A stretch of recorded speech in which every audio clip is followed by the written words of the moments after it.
Operation सिंदूरने आपल्याला खूप काही दिलंय शिकण्यासाठी आणि आपल्याला एक भारत, एक गट आहे, एक मोठं राष्ट्र आहे याची भावना सगळ्यांमध्ये निर्माण केली।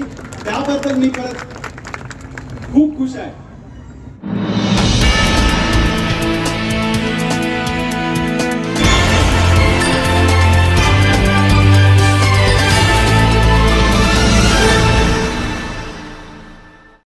राहुरीत तिरंगा रॅली ऑपरेशन सिंदूरमध्ये प्रत्यक्ष सहभागी झालेले भारतीय वायुसेनेचे विंग कमांडर विवेकानंद नलगे यांची उपस्थिती पार पडली। त्रिरंगा रॅली पाकिस्ताननं भारतावर केलेल्या भ्याड हल्ल्याच्या विरोधात भारतीय सैन्य दलानं जशास तसं उत्तर देत ऑपरेशन सिंदूर यशस्वीरित्या पार पाडत शत्रू राष्ट्र हल्ला करत दहशतवादी अड्डे उद्ध्वस्त केले। देशाप्रती तथा सैन्याप्रती सन्मानाची भावना वाढवण्यासाठी आज राहुरी शहरामध्ये विजय तिरंगा यात्रेचं आयोजन करण्यात आलं होतं।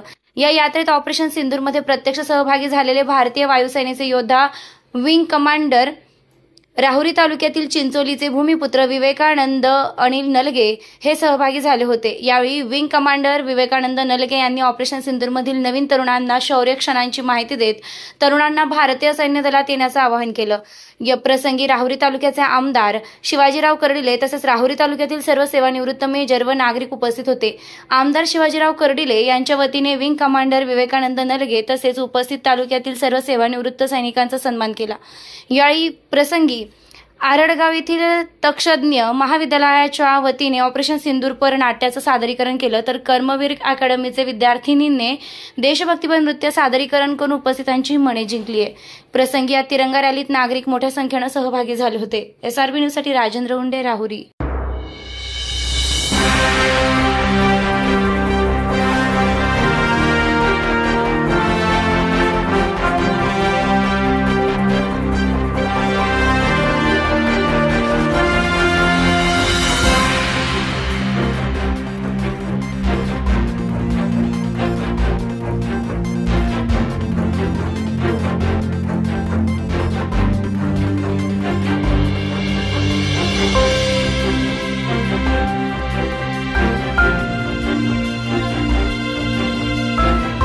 जवान सैनिक आपण पाहतो का आपल्याला संरक्षण कर देतात।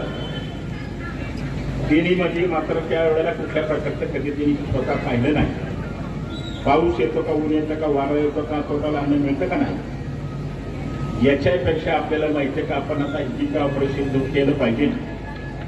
रात्री 1 वाजता आपल्याला माहिती आहे का त्यांना आदेश दिला आणि दिल्यानंतर मला असं वाटतं तिने कशाची अपेक्षा न ठेवता या पाकिस्तानाचं मला असं वाटतं ऑपरेशन करण्याचं काम नक्की निश्चितपणे करण्याचं काम केलं। आणि मग आता हे जर होत असताना आता आपण त्यांचा कुठेतरी जवानाचा सन्मान केला पाहिजे। या जवानांनी आपल्याला माहिती का आपल्यासाठी त्या केला। आपल्या आता एक सैनिकांनी सांगितलं की आपल्या आपण ज्या वेळेला एखादं युद्ध करतोय त्यावेळेला युद्ध करीत असताना आपल्याला माहिती का आपण समोरचा पराभव होत असतो, परंतु समोरच्याच्या पराभवाबरोबरच आपले काही सुद्धा त्या वेळेने जवान शहीद झालेले आपल्याला पाहायला मिळण्याचं काम होतं। मग आपले जवान शहीद झाल्यानंतर त्यांचे आईवडील असतील, मुलं असतील, त्यांचं कुटुंब असेल, त्यांना आपल्याला माहिती का आता आपण त्यांना कुठंतरी त्याचं संरक्षण दिलं पाहिजे। कुठंतरी आपण त्यांचा त्या ठिकाणी आपण पाहिलं पाहिजे, त्यांचा आदर केला पाहिजे। या भावनेतून आपण पाहतो का ही आपण यात्रा मोठ्या प्रमाणामध्ये काढण्याचं काम करतोय। आणि हे काय आपण आज नाही तर अनेक वेळा आपण प्रत्यक्षात पाहिलं का देशाचे पंतप्रधान नरेंद्र मोदी झाल्यापासून अनेक वेळाला ह्या सगळ्या काही घटना आपण घडलेल्या पाहायला मिळतात। परंतु तिने जरी कदाचित बोटवर करून करण्याचा प्रयत्न केला तर त्याच पद्धतीने मला असं वाटतं आपल्या भारत देशाच्या जवानांनी उत्तर देण्याचं काम केलं। मी तर आपल्याला सांगू इच्छितो आता मोदी साहेबांना आपल्या सगळ्याच्या वतीने एकच विनंती करू आता यांचं कायमचं नायनाट करण्याचं काम आपण पाकिस्तानला केलं पाहिजे, तरच आपण इथून पुढे मला असं वाटतं आपल्याला काही शांत बसून काय चालण्याचं काम होणार नाही। त्याचं कारण आपण पाहतो का नेहमीच आपल्याला माहिती का ते काही ना काही छेड काढण्याचं काम करतात आणि खोटंही सुद्धा तेवढं बोलण्याचं काम करतात। आम्ही त्यांच्यावर त्या ठिकाणी आक्रमण केलंय, परंतु मी आपल्याला सांगतो का टीव्हीच्या आणि मीडियाच्या माध्यमातून आपल्याला प्रत्यक्ष ह्या सगळ्या घटना आणि गोष्टी पाहायला मिळण्याचं काम झालं। म्हणून आपल्याला सर्वांना एकच क्रांती आहे, आपल्याला काही जरी झालं तर एक संघटित एकत्र राहण्याचं काम आपण प्रत्येकाने केलं पाहिजे। आपले मतभेद असू शकतात, एकमेकाबद्दल त्या ठिकाणी द्वेष असू शकतो, परंतु ज्या वेळेला आपण भारत देशाचा जो अभिमान असतो तो मात्र अभिमान मात्र एकाने प्रत्येकाने टिकवण्याचं काम करण्याचं काम केलं पाहिजे. हीच अपेक्षा आपल्याकडून या निमित्ताने करण्याचं काम करतोय. कारण आपण पाहतो आता जे काही भारत देशामध्ये आपले जवान लढतात आणि जवान लढत असताना आपल्याला कुठंतरी माहिती का त्यांना प्रोत्साहन दिलं पाहिजे, त्यांना कुठंतरी आपण त्या ठिकाणी त्याची शाबासकी आपण मारली पाहिजे. म्हणून आपण तुम्हाला सांगतो का हा जो आज आपण तिरंगी यात्रेचा कार्यक्रम आयोजन करण्याचं काम केलं. आता हे जे आपण आजी सैनिक असतील माजी सैनिक असतील यांचा सन्मान करणं म्हणजे हे आपलं कर्तव्य, आपली जबाबदारी. तिने देशाची सेवा आपलं कुटुंब सोडून 15-15, 20-20, 25-25 वर्ष सेवा देण्याचं काम केलं आणि आपल्याला सुरक्षित ठेवण्याचं काम त्यांनी केलं आणि त्यांची कुठंतरी त्या ठिकाणी आपल्याला माहिती का उत्तरही व्हावा आपण राहावा या हेतूने आपण त्यांचा सन्मान करण्याचं काम केलं. मी आपल्याला एकच विनंती करेल की आपण आता ह्या तिरंगी यात्रेमध्ये आपण एवढ्या मोठ्या संख्येने सर्वजण तरुण असतील, तरुणी असतील, असणारे ज्येष्ठ असतील सहभागी झाले त्याबद्दल आपल्याला सगळ्याला साहेबांचा आभारी आहे की त्यांनी मला एक स्टेज सेट करून दिलं जिथे मी माझा आवाज पोहोचू शकतो. ऑपरेशन सिंदूरने आपल्याला खूप काही दिलंय शिकण्यासाठी आणि आपल्याला एक भारत एक गट आहे, एक मोठं राष्ट्र आहे याची भावना सगळ्यांमध्ये निर्माण केली. त्याबद्दल मी खूप खुश आहे. 22 एप्रिलला जेव्हा हे घडलं त्यावेळेस आम्हाला नक्की माहित होतं की ह्यावेळेस आपण शांत राहणार नाही. खूप जी तयारी केली मी आजपर्यंत ती तयारी कुठल्या तरी कामी येणार आहे आणि ते आम्हाला 26च्या रात्री कळालं की मी एक लढाऊ विमानाचा फायटर पायलट आहे, आपल्याला सज्ज व्हायचंय, आपल्याला जायचंय सीमेरेषेवरती. एकदम गुपितपणे आम्ही हे पार पाडलं आणि सीमेरेषेवरती आम्ही गेलो. ज्या दिवशी ज्या रात्री तुम्ही आपले जेवण खाऊन उरकून झोपी गेले असणार त्या रात्री आम्ही सज्ज होतो. सुमारास रात्रीच्या 1:05 आपण आपल्या missile across the border Pakistan मध्ये लागल्यात आणि त्यांच्या आतंकवादी संघटनेचे जे केंद्र प्रमुख आहेत त्यांच्या ठिकाणावरती तो हल्ला झालाय आणि तिथे आपण त्यांचे ते आतंकवादी संपवले. ही कामगिरी जरी पाकिस्तानींना छोटी वाटत असली पण याचा एक संदेश पूर्ण जगभरात गेलाय. आपण आता शांत बसणार नाही, शांत बसायचंही नाही आणि ते त्यांना सांगून दिलंय.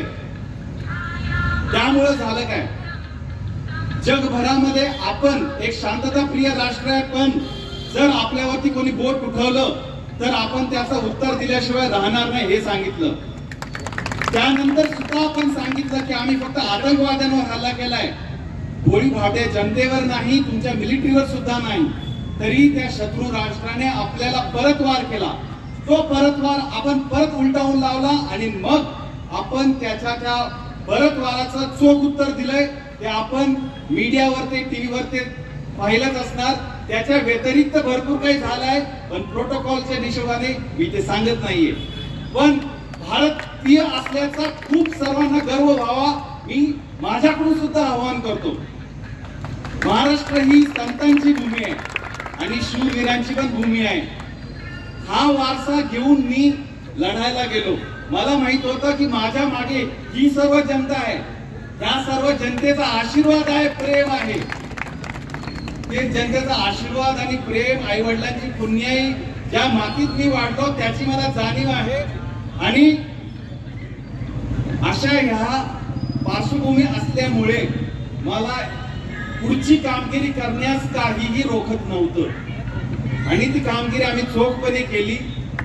ऑपरेशन सिंदूरचे रिझल्ट आपल्याकडे आहेत. सिंदूर संपलेलं नाहीये पण तरी आम्ही तत्पर आहोत कुठल्याही क्षणी परत जायला आणि परत तीच कामगिरी अजून काही पटीने परत ती दाखवून द्यायला. हा मंचावर मी फक्त एकच आव्हान सगळ्यांना देतो. आपण या मातीचा खूप ऋण लागतो. आपण, आपले आई वडील, आपली पुढची पिढी, तर सगळ्यांना माझ्या परीने एकच आव्हान आहे, जे जे तुमच्या परीने होत असेल, जितकं होत असेल, स्वदेशी वापरा. स्वदेशी नसेल तर ऍटलीस्ट बांगलादेशी, चीनी, आपले शत्रू राष्ट्र यांच्या बनावटीचे गुड्स वापरू नका. तेच बनावटीचे गुड्स, त्याचा तो पैसा मिळतो, तोच आपल्या विरुद्ध वापरतात. आपण असं करू का आपल्या घरामध्ये? नाही ना. भारत पण आपलंच घर आहे. प्लीज, जितकं होत असेल, जर गरज नसेल त्या वस्तूची तर बाहेर राष्ट्राची वस्तू, ऍटलिस्ट या राष्ट्राच्या वस्तूंच्या घेऊ नका प्लीज. सर्व ताज्या बातम्यांसाठी आणि नवनवीन अपडेट्ससाठी SRB न्यूजला सबस्क्राईब करा आणि बेल आयकॉनला प्रेस करा.